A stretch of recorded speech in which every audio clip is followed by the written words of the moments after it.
ఎప్పుడైనా మనకి ఇలా ఫ్రాక్షన్స్ మల్టిప్లై చేసేటప్పుడు న్యూమరేటర్లో మైనస్ ఉంటే దానికి డౌట్ ఏం లేదు.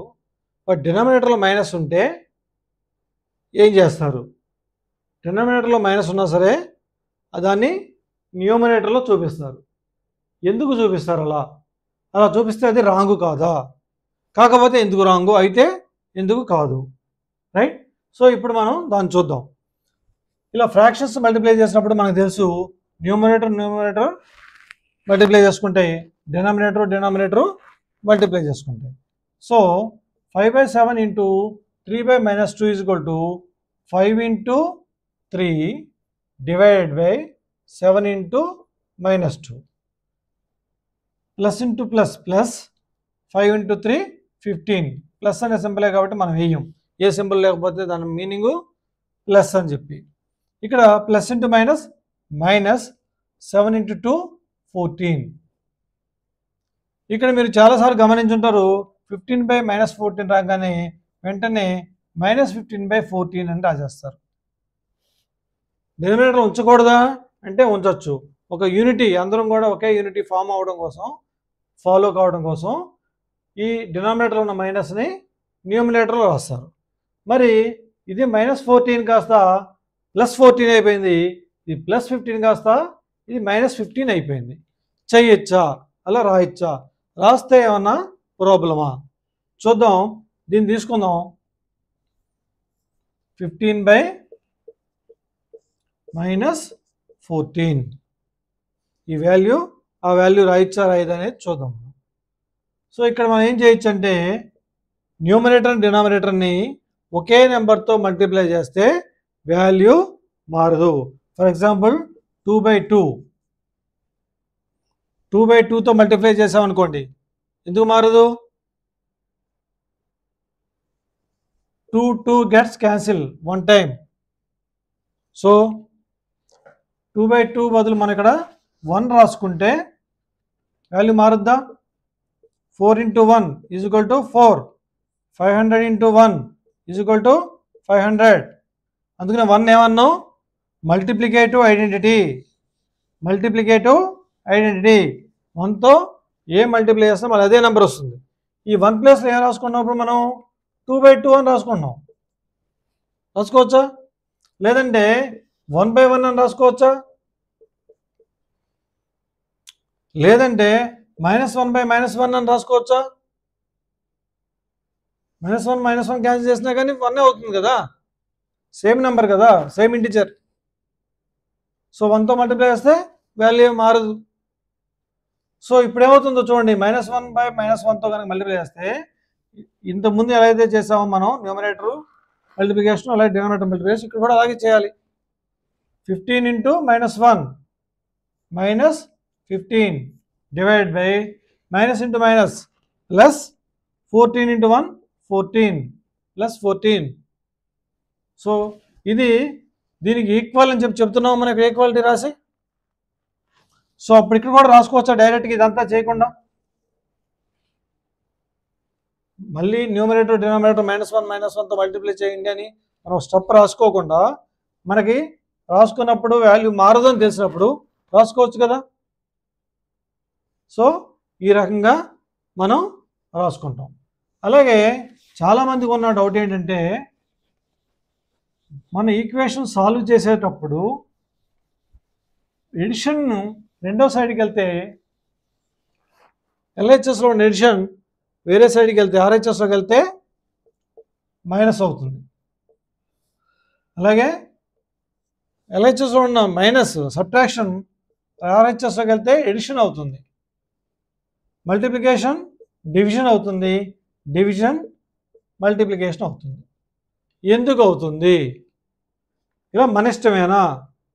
ఇలా చేస్తే ఆన్సర్ రాంగ్ రాదా? ఇటు పక్కన ఎడిషన్ చేయడం ఏంటి, అటుపక్క వెళ్తే మైనస్ చేయడం ఏంటి, సబ్ట్రాక్షన్ చేయడం ఏంటి అనేది కనుక మనం గమనిస్తే చిన్న ఎగ్జాంపుల్తో చూద్దాం. మనం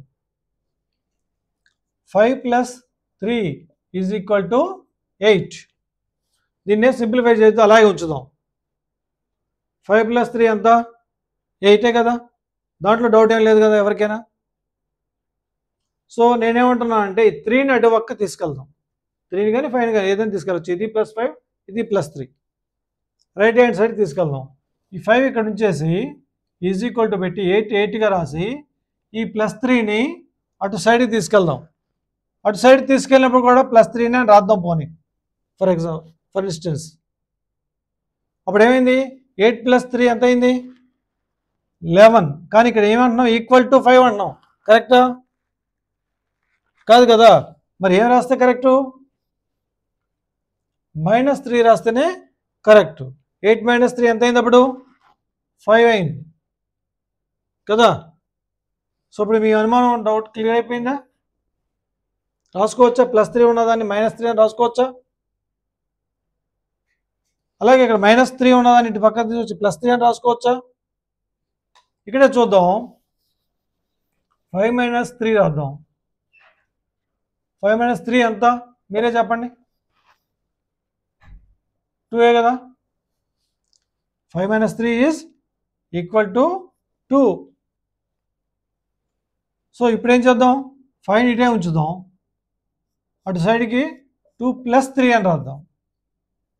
2 + 3 అని రాస్తే ఈక్వల్ అవుతుందా? -3 అని రాస్తే ఈక్వల్ అవుతుందా? ఇక్కడ మైనస్ ఉంది కదా, సైన్కి రాసి మైనస్ రాస్తే -1 వస్తుంది. 5కి ఈక్వల్ కాదు. ఈక్వల్ కావాలంటే ఇక్కడ ప్లస్సే ఉండాలి కదా. సో మైనస్ అటు సైడ్కి వెళ్తే ప్లస్ అవుతుంది, లేదా ఇటున్న ప్లస్ ఇటు తీసుకొస్తే మైనస్ అవుతుంది. LHS RHS left hand side versus RHS right hand side, దీని గురించి మాట్లాడుకుంటున్నాం. Left hand side versus right hand side గురించి మాట్లాడుకుంటున్నాం. ఓకే, ఇప్పుడు ఎడిషన్ అయిపోయింది, సబ్ట్రాక్షన్ అయిపోయింది. ఇప్పుడు మనం మల్టిప్లికేషన్ డివిజన్ గురించి మాట్లాడుకుందాం. ఇవే నెంబర్స్ తీసుకుందాం. 5 × 3 = 15. కరెక్టే కదా. ఇప్పుడు ఈ 5 ఇటు నుంచి 15 యాజ్ ఇట్ ఈస్గా రాసుకుని ఈ ×3ని ఇక్కడ కూడా ×3 అని రాద్దాం. ఏమవుతుంది అప్పుడు 15 × 3 45. కానీ ఇక్కడ ఎంత ఉంది LHSలో 5 ఉంది. 5కి ఈక్వల్ అని సింబల్ ఉంది ఇక్కడ. ఈ రెండు ఈక్వల్ అని మరి అవుతున్నాయా? ఈక్వల్ అవుతున్నాయా? కావట్లేదు. కాబట్టి ఇంటూ కాదు, ఇక్కడ ఉండాల్సింది ఏముండాలి? డివిజన్. 15/3 ఎంత? 15లో 3 ఎన్నిసార్లు పోతుంది? 5 టైమ్స్. ఇప్పుడు ఈక్వల్ అయిందా?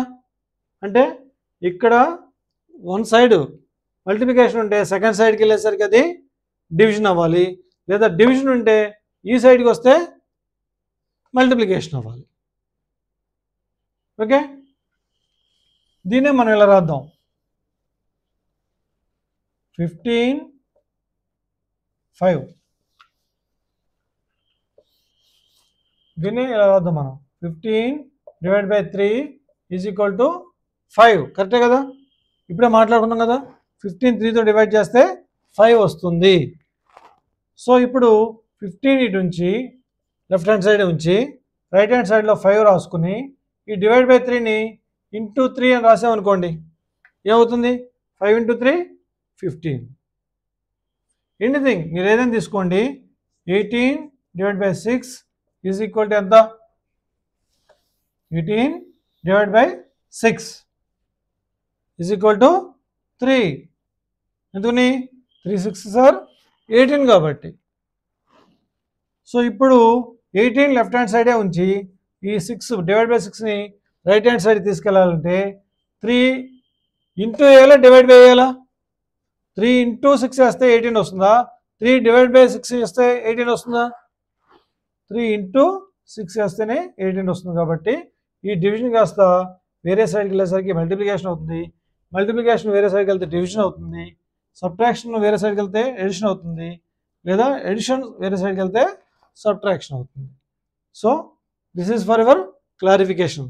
Thank you. All the best.